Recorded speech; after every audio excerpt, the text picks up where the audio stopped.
Hey everybody, John Imboden, Clay Shooting USA and Trap Shooting USA magazine. Hope everybody's doing well. It's Flat Cap Friday today. So that's a real flat cap from the United Kingdom from a place called Greenfields in Salisbury in the UK. And, you know, we've talked a lot about, done articles on shooters' bags, what's in your bag, what kind of gear do shooters carry around, those kind of things. And I thought, well, maybe you guys would be interested in what kind of gear the photographers carry around that are in the sport. So easiest person to start with is me. But I'll eventually get around to like Thaddeus Bedford, Mike Hessong, he does a bunch of stuff in the trap world, Don Brunt, of course. And we'll talk to those guys and see what kind of gear they use, why they use it, what they carry around. And just thought you might find it interesting. So first thing you have to have is a bag. So this is a Mindshift padded backpack bag that's pretty nice. And we won't go into why I'm now carrying a padded bag. But needless to say, that offers some protection for the cameras. My primary camera is the Sony a7 III mirrorless camera.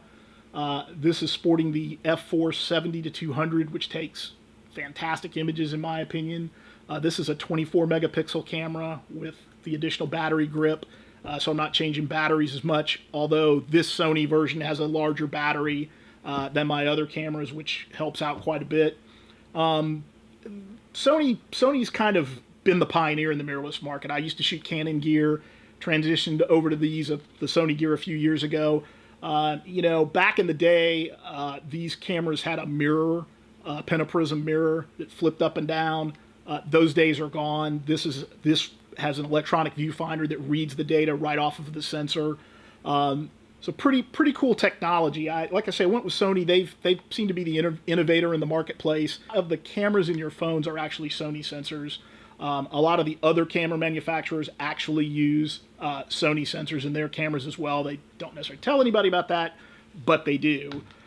This also has dual SD cards, shoots in 4K, headphone jack, etc. This is a great camera.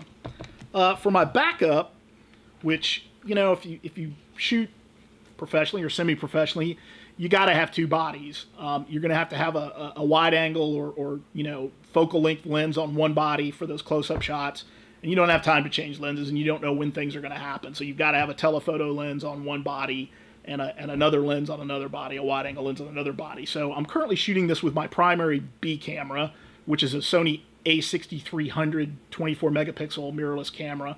But essentially this a6000 is the same thing. That's a newer model, obviously shooting this, but form factor wise, this is the same thing. This is an APS-C or crop sensor camera, still 24 megapixels. Shoots some amazing pictures though. But I've really gotten to like these cameras, and obviously, even though this is full frame and this is crop sensor, the lenses will move back and forth without any issue. This also, the A body also has 5-axis image stabilization, so you got a, you know, basically steady shot, for lack of a better term. So, you know, and then you've got the bits and pieces you carry around, extra batteries, and I've got another 85 millimeter portrait type lens that I carry around, f1.2 or f1.4 from Sony, that's pretty nice, does some nice images that wasn't really that expensive, kind of one of those sleeper lenses you run up on every now and then. You know, plus microphones and everything else you carry around with you in your bag that ends up weighing about double what it should.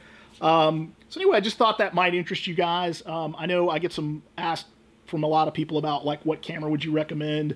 You know, for the average person wanting to do snapshots and the family shots and carry around with them, man, you can't beat these what are called the super zooms, and everybody makes one. They're a single lens camera with smaller sensors, but other than night shots, obviously with the smaller sensors you get into some issues, but man, you don't have to change lenses, and you've got something from wide angle all the way to some ridiculous like 900 or 1200 millimeter lens in those things. And I mean, you see, you can look them up on the internet and see people have taken pictures of the moon. I mean, it's pretty amazing. So those things are great because you don't have to carry around extra lenses. You don't have to worry about changing them. So that's, you know, unless you're going to do protog type stuff, I like the super zooms for most people, you know, unless you need an action camera or something waterproof, you can go down that route. But hey, just thought I'd share the gear with you, see what you thought. Hope that was informative and at least somewhat entertaining.